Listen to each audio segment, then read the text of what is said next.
The Masque of the Red Death by Edgar Allan Poe. Read for you by Hellfreezer.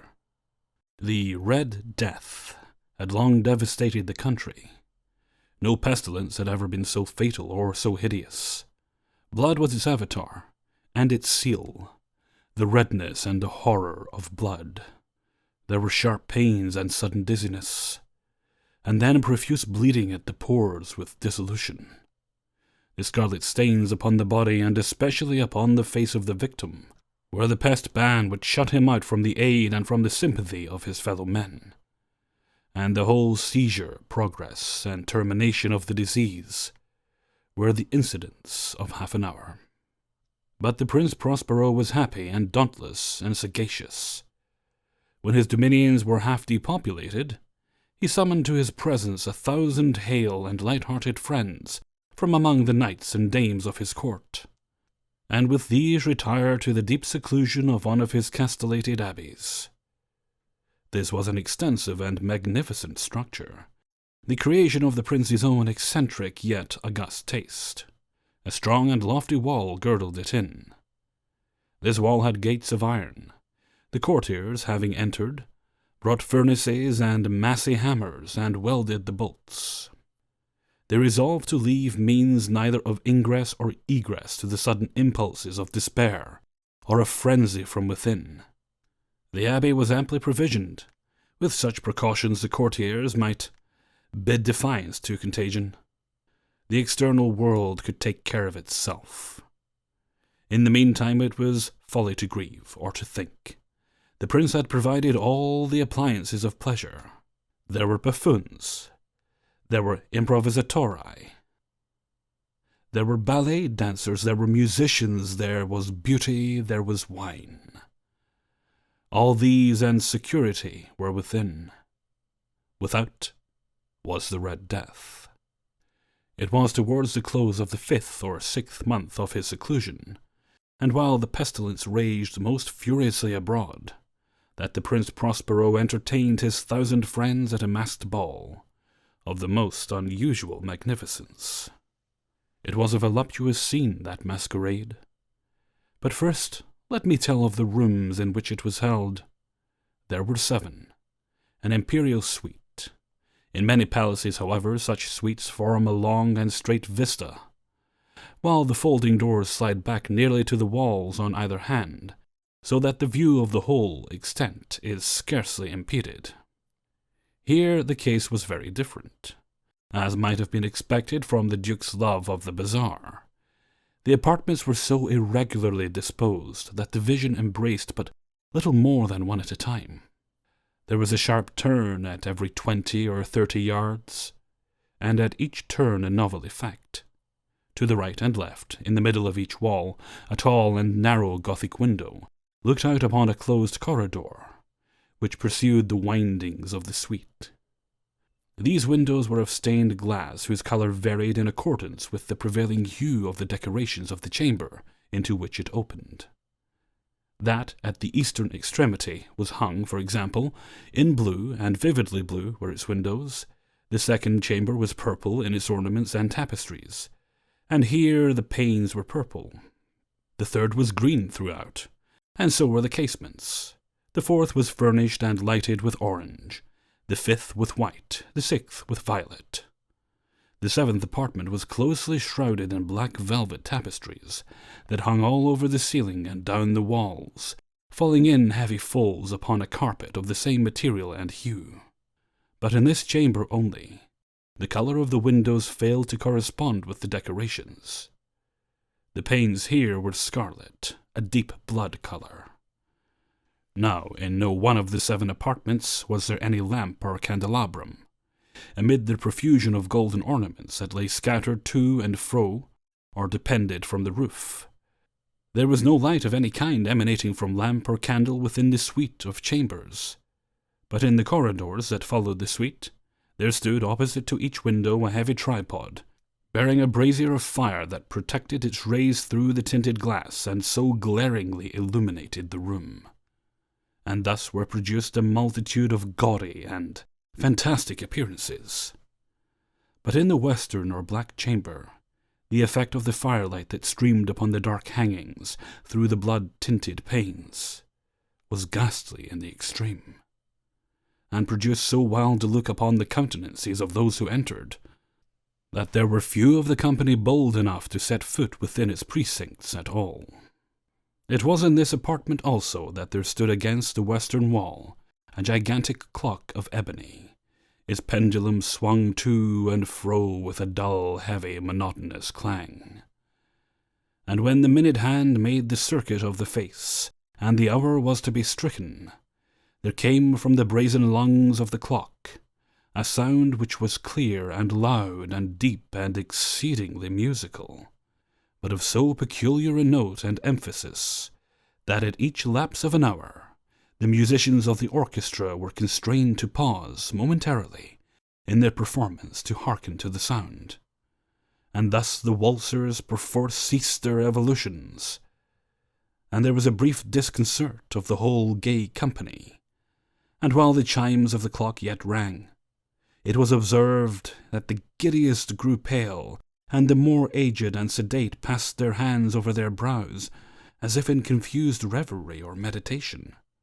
But when the echoes had fully ceased, a light laughter at once pervaded the assembly, and the musicians looked at each other and smiled as if at their own nervousness and folly, and made whispering vows each to the other that the next chiming of the clock should produce in them no similar emotion.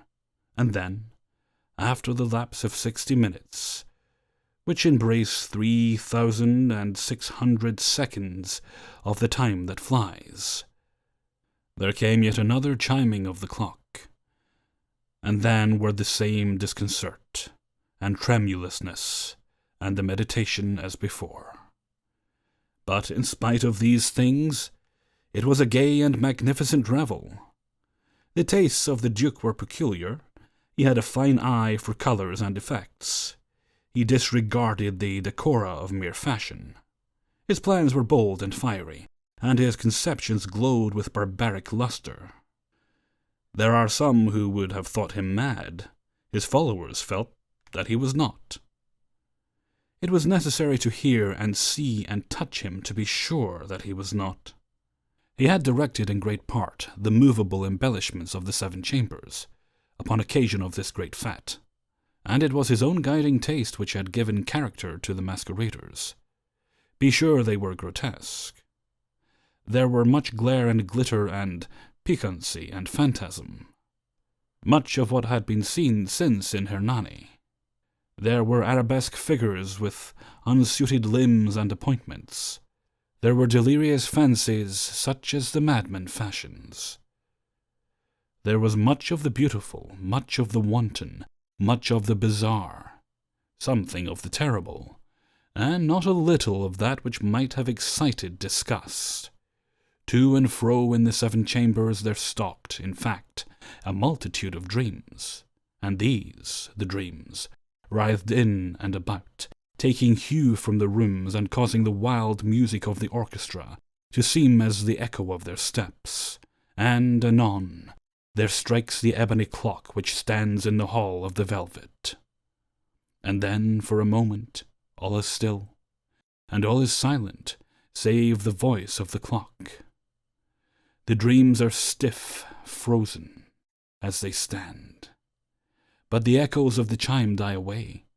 They have endured but an instant, and a light, half-subdued laughter floats after them as they depart. And now again the music swells, and the dreams live, and writhe to and fro more merrily than ever, taking hue from the many-tinted windows through which stream the rays from the tripods.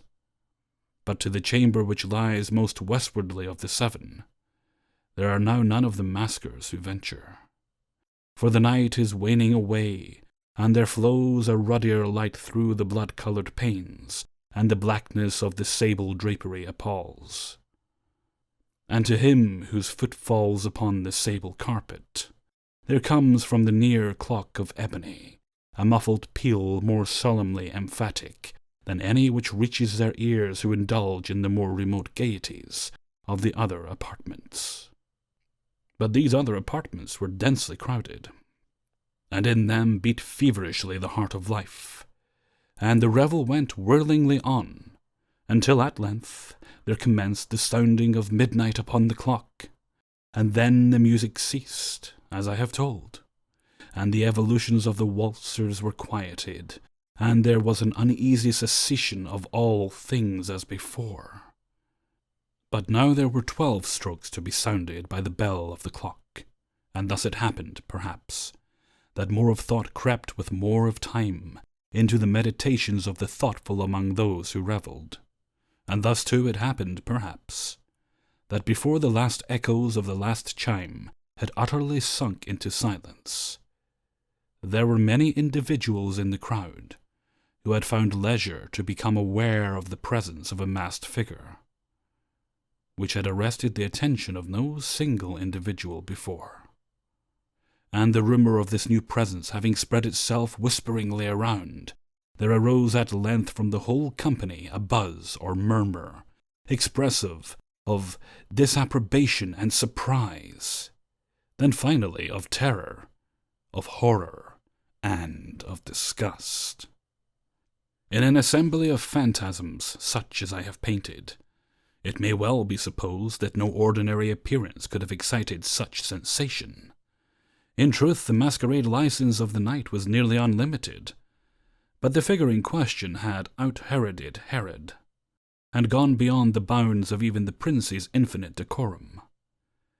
There are chords in the hearts of the most reckless which cannot be touched without emotion, even with the utterly lost, to whom life and death are equally jests. There are matters of which no jest can be made. The whole company, indeed, seemed now deeply to feel that in the outcome and bearing of the stranger neither wit nor propriety existed. The figure was tall and gaunt, and shrouded from head to foot in the habiliments of the grave. The mask which concealed the visage was made so nearly to resemble the countenance of a stiffened corpse that the closest scrutiny must have had difficulty in detecting the cheat. But the murmur had gone so far to assume the type of the Red Death. His vesture was dabbled in blood, and his broad brow, with all the features of the face, was besprinkled with the scarlet horror. When the eyes of Prince Prospero fell upon the spectral image, which with a slow and solemn movement, as if more fully to sustain its role, stalked to and fro among the waltzers, he was seen to be convulsed, in the first moment with a strong shudder, either of terror or distaste, but in the next, his brow reddened with rage. "Who dares?" he demanded hoarsely of the courtiers who stood near him. "Who dares insult us with this blasphemous mockery? Seize him and unmask him, that we may know whom we have to hang at sunrise from the battlements." It was in the eastern or blue chamber in which stood the Prince Prospero as he uttered these words. They rang throughout the 7 rooms loudly and clearly, for the prince was a bold and robust man, and the music had become hushed at the waving of his hand. It was in the blue room, where stood the prince, with a group of pale courtiers by his side. At first he spoke. There was a slight rushing movement of this group in the direction of the intruder, who at the moment was also near at hand, and now with deliberate and stately step made closer approach to the speaker. But from a certain nameless awe with which the mad assumptions of the murmur had inspired the whole party, there were found none who put forth hand to seize him, so that, unimpeded, he passed within a yard of the prince's person, and while the vast assembly, as with one impulse, shrank from the centres of the rooms to the walls, he made his way uninterruptedly, but with the same solemn and measured step which had distinguished him from the first, through the blue chamber to the purple, through the purple to the green, through the green to the orange, through this again to the white, and even thence to the violet, ere a decided movement had been made to arrest him. It was then, however, that the Prince Prospero, maddening with rage, and the shame of his own momentary cowardice, rushed hurriedly through the 6 chambers, while none followed him on account of the deadly terror that had seized upon all. He bore aloft a drawn dagger, and had approached in rapid impetuosity to within 3 or 4 feet of the retreating figure, when the latter, having attained the extremity of the velvet apartment, turned suddenly and confronted his pursuer. There was a sharp cry, and the dagger dropped gleaming upon the sable carpet, on which instantly afterwards fell prostrate in death the Prince Prospero. Then, summoning the wild courage of despair, a throng of the revellers at once threw themselves into the black apartment, and seizing the murmur, whose tall figure stood erect and motionless within the shadow of the ebony clock, gasped in unutterable horror at finding the grave cerements and corpse-like mask which they handled with so violent a rudeness untenanted by any tangible form. And now was acknowledged the presence of the Red Death.